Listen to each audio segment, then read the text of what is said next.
All right. Good morning, New York City. This is the calm before the storm. Either late tomorrow evening or early Sunday morning, we are going to see snow start to begin to fall across our city. It will fall and then fall some more. And the forecasts don't always get it right, but what is being predicted right now, whether it's a foot of snow or even a little bit more, would be one of the biggest snowfalls that our city has seen in years. We haven't seen a foot of snowfall in quick succession since nearly 5 years ago. This weekend is going to be cold, it is going to be windy, and above all else, it is going to be a weekend where your city is prepared. Across every single level of government, we are working together to ensure that our streets are being kept clear, that New Yorkers are safeguarded, and that the most vulnerable among us are being connected with shelter. At 6 a.m. this morning, the sanitation department began brining our highways and major roadways. And for those unfamiliar, brining is a process where a salt and water solution is sprayed, making it much harder for snow to stick and for ice to form. Tomorrow, as the storm nears, we're going to see thousands of DSNY collection trucks and agency partners transformed into the nation's largest snow fighting operation. This is an operation that I trust with every ounce of my being in being the ones that will deliver us the exact kind of city response we need to see this weekend. We are going to see more than 2,000 of those sanitation workers begin 12-hour shifts starting tomorrow evening. They will salt as soon as we see the first snowflakes hit the ground with 700 salt spreaders. And then as soon as we see 2 inches of snow accumulate, we're going to see 2,200 plows activate across the city. That, by the way, is likely to occur Sunday morning. And all of this is going to be overseen internally by DSNY's Blade Runner 2.0 system, which monitors plowing and salting in real time to ensure that every community, every neighborhood, every part of New York City will be met with the services of the city government.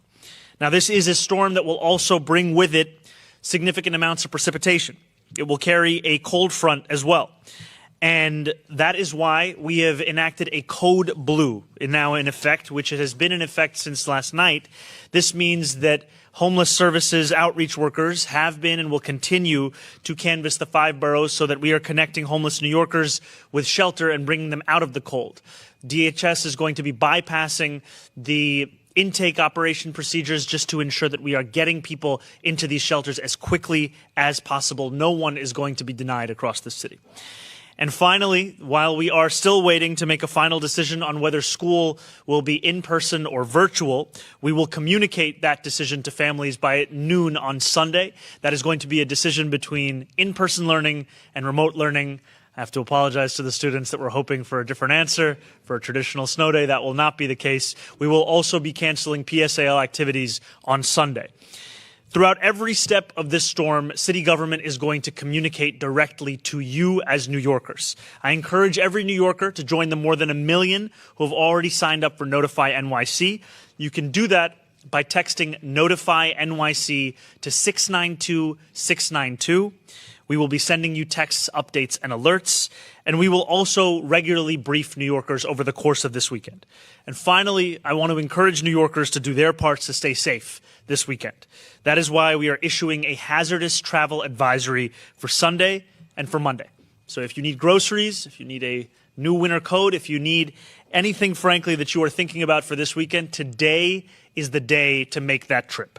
Because once the snow begins to fall, I want to encourage New Yorkers to do something that we don't often have the luxury of doing, which is to take a breath and stay home. Stay indoors, stay off the roads, watch the snow come down, watch the worst possible reality TV show you can find, and take some time away from the roads. Because while this is going to be a big storm, these are the kinds of challenges that New Yorkers and the hardworking men and women of New York City government overcome all the time. And it's a moment that this city is prepared to meet. So I ask once again to stay out of the elements and to know that the people alongside me and the hardworking men and women who are already hard at work across the city will be the ones to ensure that this is a storm that meets its match in the city. Thank you, and I'm now going to pass it over to our MTA CEO, Jano Lieber. Thank you, Mayor. And I know some of us who dread reality TV are glad to know there's also football if it comes to that. But thank you for your leadership. And I've been in touch with Governor Hochul this morning. She's declared a statewide state of emergency. Obviously, the principal impacts of this pending storm are likely to be downstate, but she asked me to underscore the MTA will be operational this weekend. Obviously, we have detailed plans in place for storms like this to protect the network, to protect our riders, and to protect our employees. We pre-position a ton of equipment and personnel. I want to thank our workforce in advance. I know there are many city agencies that are going to be working 24/7, but the MTA workforce is always standing by and ready to deliver. We have 220 miles of subway that is out of doors. I won't specify the lines. New Yorkers know what they are. We'll be focused on making sure that those continue to be operational with our snow fighting trains, with the de-icing systems. We'll have tow trucks ready for wherever they are needed. And the same goes for the commuter railroads. So, but in any case, the bus network is ready to pick up the slack, as it always does in these situations. In these major storms, we have 35 snow fighting vehicles that can rapidly clear block streets, and all the buses will be fitted with trains. Articulated buses, those longer buses, will be taken out of service for safety reasons, but otherwise the entire bus fleet will be in action. Bridges and tunnels. We've got over 9,000 tons of roadway de-icer and over 100 pieces of equipment at the ready. The bottom line, New Yorkers, is this ain't our first rodeo at the MTA. We have handled big storms. New Yorkers have handled big storms, and we're ready to do this again this weekend. The mayor mentioned all the New York City apps and alerts to stay in touch with. We also have the same with the MTA. So pay attention to the MTA app, to the Train Time app, social media, digital screens in the stations will have updated information. And we have an MTA service alert system, which can send you real-time personalized info. Get on the MTA website, sign up for that, so you'll know how your part of the MTA system is working as we go through this storm. Thank you, Mayor, and thank you, Governor, for your leadership as well. Thank you. And I'm now going to call up Chancellor Kamar Samuels. All right. What an exciting first month on the job.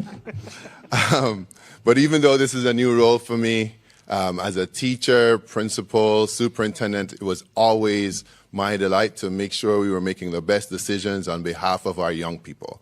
And this is no different. Over the past several days, teams across our system and city agencies have been working around the clock to monitor the weather, assess our options, and plan for every possible scenario. By the latest, noon on Sunday afternoon, we will announce whether schools will be, either pivoting to remote or open for instruction. In either case, learning will continue in an environment the city deems safe. We know that families need timely, clear information to plan their schedules, and we are committed to getting you those updates as quickly as possible. As a teacher, principal, superintendent, and now chancellor, I've seen many, many corners of this extraordinary system. I want personally to thank educators, custodian teams, food service workers, nurses, support staff, bus drivers, superintendents, and so many other of our hard-working, dedicated staff each day. Please note that these decisions are not managed with great care and attention to detail, with our families' safety as a top priority. In the meantime, we encourage all our families, to use Notify NYC, as well as look out for Gamma messages from New York City Public Schools. Now, I do want to announce a follow-up to the mayor that PSAL activities are canceled for Sunday. We also have other extended use permits that will be canceled for Sunday, as well as any Sunday academies. So I want to thank you all for your timely responses and encouragement, and say we are ready for whatever eventuality there is.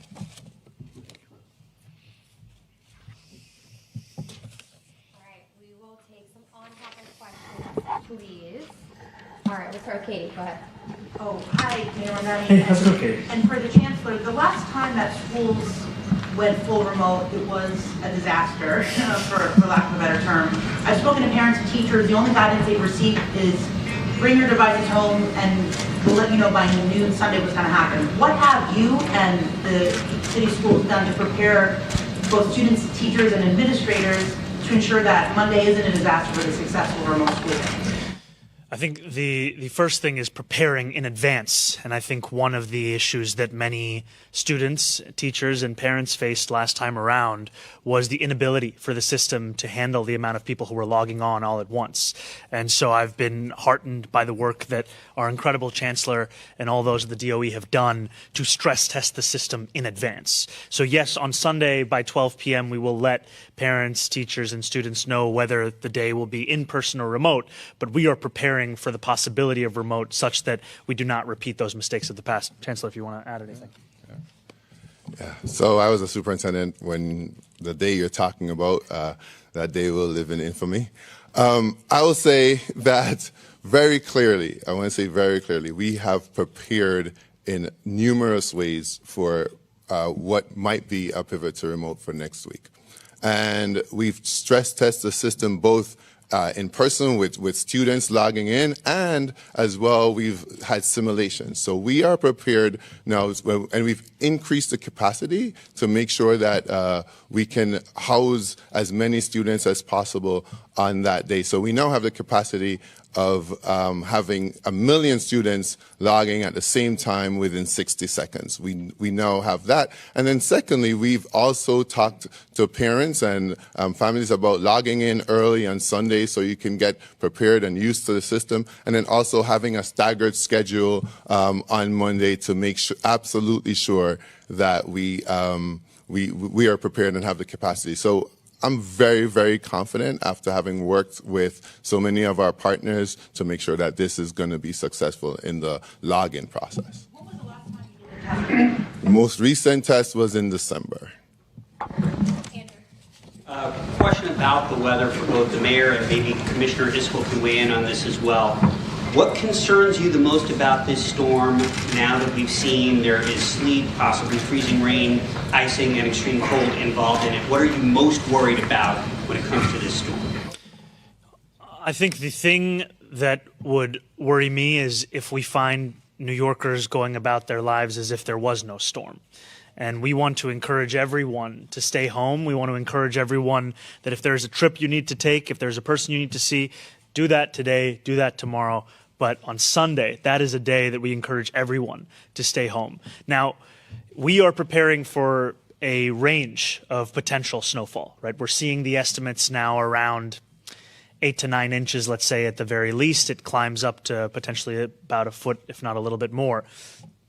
What heartens me, frankly, is that in the work and in the meetings that I've been having with the incredible leadership that we have here is the knowledge of what the hardworking men and women of city government are already doing. So I'll give you this example. Brining the highways and major roadways. That's not just critical in preparing for the storm, but also in ensuring that once the storm has passed, that we can return back to the city as it was. This is when we're talking about the salting of the streets, when we're talking about the snowplow. I mean, the city has procured 700 million pounds of salt in advance of this storm to be prepared for this. So I feel quite confident in the abilities of those around me and in those who work for this city. And frankly, I'm thankful for their work, because what we're talking about is work that began at 6 a.m. today. What we're talking about is work that's going to be 12-hour shifts. It's going to be round the clock from a number of different agencies. But Commissioner, I don't know if you want to add anything. Sure. Yeah, thank you, Mr. Mayor. You know, as the mayor was saying, I think a big concern is what people do with their time on Sunday. You know, it's not only important for their safety that they stay home. It also enables our sanitation workers and crews to do their work clearing roads. It's also really important that if there are emergency crews that need to move around the city, that they can do that easily. And then I think the other thing that we are keeping our eye on, and I say this as somebody who's, it's my job to really be concerned about everything, but we're keeping a very, very close eye on the forecast Sunday night to see how that develops. And we're still a little bit early out. But as the mayor said, you know, it is really remarkable the amount of work that these city agencies do and these city workers going into an event like this days in advance. You think about all of the sanitation crews, folks from Department of Transportation, NYPD, FDNY. It really is remarkable. I think the big thing is we really need New Yorkers to do their part as well, and then watching that forecast overnight Sunday and seeing how that develops. Thank you. Yeah, Matt. For Jano, does the Long Island Railroad... Sorry. Jenna had to leave. Yeah. All right. Yeah, Chris, go ahead. Congrats on the new position. Thank you. Let's talk about it. For city government workers, are they going to be encouraged to work remotely if they can? And then I had a question about the stress testing. Yeah. So we're going to have all uniform services are going to be working as normal, typically, which is in person on Monday. DCAS is going to be sending advisory out to other city workers on Monday with agency-specific directives. And all of this, I think, comes back to something that the commissioner was also mentioning earlier, as well as the chancellor. This comes back to safety. And a lot of this depends on the amount of snowfall that we're going to see on Sunday. But as soon as we have a sense of what it will look like for Monday's conditions, that's the kind of guidance that's going to be given. And DCAS is going to be sending those directives agency by agency, but when it comes to our uniform services, they're going to be reporting in person. And then you had a question for the chancellor? Yeah. For the stress tests on the virtual school system, are you saying there's been no tests since December? And if so, why haven't there been more recent tests that you... Yeah, so I think we have simulations that we're running all the time, and the stress tests have, most recent ones have been in December. All right, we'll go to Dave right here. Other ones now? Just ahead of this one? These are the last steps of December. Dave, go ahead. Hey, how's it going? You got to wear a jacket on Sunday. Please. I know. Do you know what a snack down is? A snack down? Snack down. To be honest with you, I don't know what a snack down is. Yeah. So when you have a storm, a snowstorm, the snow all comes and it forms kind of a curve extension. Over snow and everything. And a lot of people say this is an opportunity to, when you see these, to say, I know where you're going. how much space we're wasting, not extending curves, things like that. And obviously there's a lot to do while snow's happening, before the snow happens. But once it's done, is this something you're going to maybe send people around, look at it, and go, these are places where we can curve extensions, these are places where we can take back pieces of the streets? Well, I think that this is something now for us to follow up on. I think it is. We are always looking to meet the challenge of this moment and also looking to build out the city that we deserve in the medium and the long term. And I think that one part of your question is also about street safety. And I think that is a critical directive that we have for our DOT is how do we make our streets the envy of the world. And I look forward to any of the medium and long term lessons we can learn from this weekend about street design beyond just the question of meeting the snows. Thank you. Hey, how's it going? No worries. As for yourself, where will you be on Sunday logistically? How will you be monitoring the storm and the city's response to it? So I'm going to spend a portion of Sunday out with city workers to make sure that we are getting a full sense of both what is being done, but also communicating directly to New Yorkers. And I think this is just another opportunity to say that, we are going to share this message, whether it's through the television channel that a New Yorker turns to, whether it's through the radio that they're listening to, but also we encourage everyone to sign up for Notify NYC. We have about, I think it's 1.3, 1.4 million New Yorkers who are currently signed up. We want to get that number up so everybody gets those updates. And then my job is to make clear that this is a city that's prepared and then to keep in close contact with not only the leaders that you've already heard from, but also my deputy mayor, who is really not only running the entire operations, but is staying close at hand with any of the updates. Yeah. Marcia, go ahead. Marcia. Mr. Mayor, I wonder if I could ask you a question. Historically, mayors have been judged by how they handle snow. And I wondered if you've looked at the mistakes made by some of your predecessors. You've seen any pitfalls you'd like to avoid and how it's going to affect how you handle this snowstorm and how you want to be judged by New Yorkers afterwards. I think one of the key directives that I've both given myself as well as the team around me is that we will over-communicate with New Yorkers. We are going to tell you at every instance when we have new information about this storm what it is. So initially, I'll give you an example. The forecast, It said it could be as little as 3 inches of snow. It said it could be as much as 16 inches. Now we're seeing that forecast start to narrow a little bit. Now we're seeing the minimum number closer to about 8 or 9 inches. We're seeing the maximum number still be a little over a foot. But we're going to get that message out there because I think that this is a time where we want to make sure that city workers have every ability they can to deliver on their job. And what makes it easier for them to do their job is the more New Yorkers that stay home. We want to make sure, just one more point, Marcia, I'll give you an example. We have our fire commissioner here, right? One of the key points that was being shared with me and with other city workers is how do we make sure that we do not have ambulances that are being prevented from being able to access New Yorkers or access the streets? How do we make sure that we're not facing another situation where there are preventable outcomes taking place? So that's what is at the basis of our communication. That's why I'm also trying to be everywhere as I can to keep that in mind. The follow-up question I have is this. In the past, since I've covered snowstorms since the dinosaurs roamed the earth, there have been instances where ambulances couldn't get through, buses couldn't get through, streets were not plowed, so that some streets, like for example at the de Blasio, some streets were plowed to the tar and then other places didn't get plowed at all. So do you have a plan to make sure that there's equal plowing in all 5 boroughs so that no community can say, you missed us? Yes. We absolutely do. And that's part of the conversation we were just having. New Yorkers can actually stay up to date. I think it's with Plow NYC, which is the public-facing information portal around the plowing patterns across the city. Internally, we have something called Blade Runner 2.0. And this is to ensure that no New Yorker is made to feel that depending on the zip code or their neighborhood, they're going to receive a different level of service. You're going to receive the same level of service across the city. And I think the other portion of this is we're talking about, with DSNY, the largest snow fighting operation in the entire country. We're talking about the transformation of collection trucks into ones that can both salt this city. We're talking about 700 of those trucks, and then we're talking about 2,200 plows. So all of this together, it's what gives me the confidence that we're going to see a city that will meet the moment, no matter if it's 8 inches of snow, 13 inches of snow.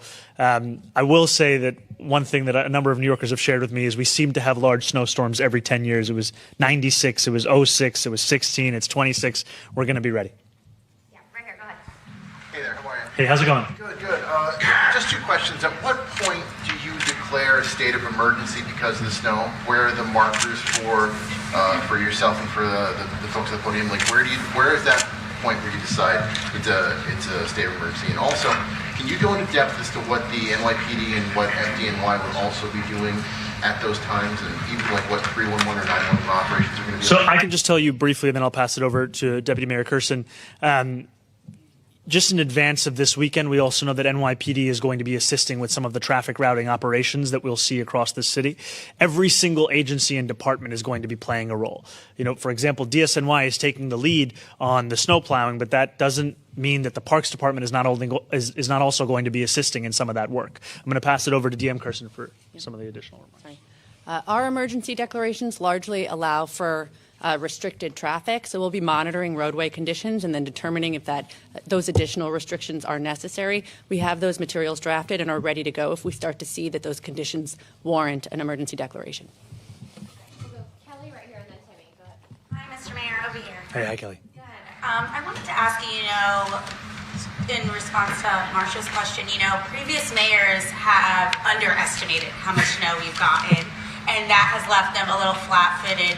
Do you have a plan for if we get more than 1 foot or significantly more, do you have, teams that will be ready to go on top of whatever you have going on right now? Yes, and I can tell you that right now we are preparing for every possible outcome. Right? Just because we might want to see 8 inches of snow does not mean we're not preparing for 16 inches of snow. And I think that's what gives me a real sense of confidence, is that these are the incredible men and women who are leading so much of the work across the city, so that no matter how much snow falls, it's a city that's ready. And I think the other part of this is just to explain part of the reason why we're not making a determination until Sunday at 12 p.m. about whether school on Monday will be in person or remote is precisely because of the range in forecast. We take it very seriously when we call for a remote school day because we know that it has an impact on parents' lives. So we want to both be respectful of their lives and give them enough time to make the plans if necessary for a change in Monday. Yeah, we'll go to Timmy and then Liz. A question about the remote learning. Obviously, I can see the argument for not wanting to cancel school that creates the need for childcare for thousands of kids. But if the kids are already at home, what is the benefit of forcing them to be on the laptop, requiring parents to oversee them, and keeping them engaged as opposed to enjoying life's rare joys? I'm not going to contend that a snow day is not one of life's rare joys. I will tell you that growing up in the city was one of my favorite memories. To be very clear and direct with New Yorkers, we are also bound by state law that requires 180 days of instruction. And as previous administrations have added additional holidays into the school calendar, it leaves our school calendar without any flexibility for the potential of a lack of an educational day. So if it is too much snow to call for students and educators to come to school, that's what also pushes us to require remote learning to take place from home. Liz, go ahead. Hi, Liz. How are you? I wanted to follow up on that question. Please. What is your opinion of remote learning? And were it not for the restrictions of the calendar, let's say you had the flexibility and you could have given kids a snow day, would you have? I guess I'm trying to ask, is it really the end of traditional snow days in New York, or can you see another time where, barring the calendar, the school calendar, you would be willing to grant kids a day off? I will not stand here and say that it's the end of anything. I will tell you that for Monday, however, these are the two options. And I think that there is, we will operate under the constraints as we have from the state, but we are also in the knowledge that those are constraints that could change at some point in the future. I'll add if the chancellor wants to add anything. Well, you don't have to look too far to realize the mayor is a lot more fun than I am, right? And so, for me, I think it's very, very clear that, given the constraints that we have with the state, and given the new life and the new era that we're in, there are benefits to remote learning. And I might offer that folks might begin to think about this as reimagining what the snow day looks like. No one is asking kids to be on a device for 6 hours and 20 minutes, right? And so we have to be flexible in our approach. Some learning will be synchronous, some will be asynchronous. You can still have your hot chocolate, you can still go out and enjoy the snow, but we really want to make sure that, especially since the pandemic, our children have missed more school than they did before, and we want to make sure that instruction continues even when it's disrupted by weather, or attempted to be disrupted by weather patterns. All right, we've got time for one more. Hannah, go ahead. I know Jana's not here, but I'm wondering, is there a certain amount of snow in which, the MTA has prepped you that there will be significant delays, no doubt? Is there a threshold in the amount of snow, 8 inches? What we've heard from the MTA is that they're prepared for any potential eventuality across the spectrum of snowfall that we've been briefed on.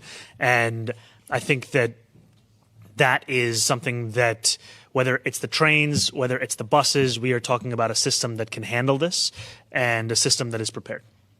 Thank you. Thank you guys so much. All right, let's take one more and then we have to go. Go ahead.